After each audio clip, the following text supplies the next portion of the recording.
Puis je c'est pas regarde. juste les joueurs. Regarde Donadel, là. Pour l'instant, c'est une erreur à avoir mis Donadel là.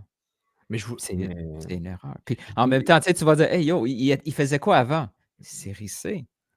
Mmh. Qu'est-ce qui s'est passé avec la série C? Ben, il a pas terminé sa saison, Ouais, on l'a kick out. ouais. C'est heu, Mais je disais quoi là par rapport au shift, à la transition Courtois-Donadel? Je disais quoi? Essaie de te rappeler. J'essaie de me rappeler en même temps. Qu'est-ce que je disais? Je disais, premièrement, il va être intérim pour la saison. La seule bonne chose qu'ils ont faite avec Donadel, c'est ne pas faire un commitment, un engagement permanent. Peut-être il est déjà en cours, mais on va l'annoncer après. Mais disons, on se laisse du lousse au cas où.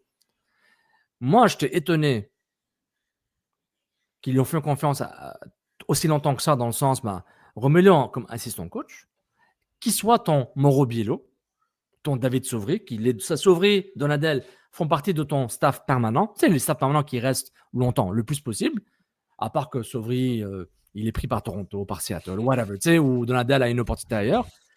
Tu les gardes, ils font partie de ton staff cœur, qui est là quasiment tout le temps, comme Biello l'a été, Wilfried Nancy, Di Tullio, etc. Jason Di Tullio. Et tu ramènes, j'avais dit, ramenez un coach MLS. Ramenez-le, donnez 2 ans et demi de contrat, qui a de l'allure, qui a une non, expérience mais moi, je suis tanné de perdre du temps. Regarde déjà le non, fait que non, Courtois le fait que Courtois a commencé la saison, moi, j'étais pas contre, là, tu sais? Mais j'ai trouvé ça tellement aberrant d'entendre, je pense que c'est Gabriel, ben, c'est juste lui qui parlait à cette époque-là, donc ouais, ben, encore aujourd'hui, c'est juste lui, donc c'est forcément lui, que Gabriel a dit: «Ça faisait déjà quelques mois qu'on y pensait». ouais, Man! on parle de novembre, Quel quelques mois.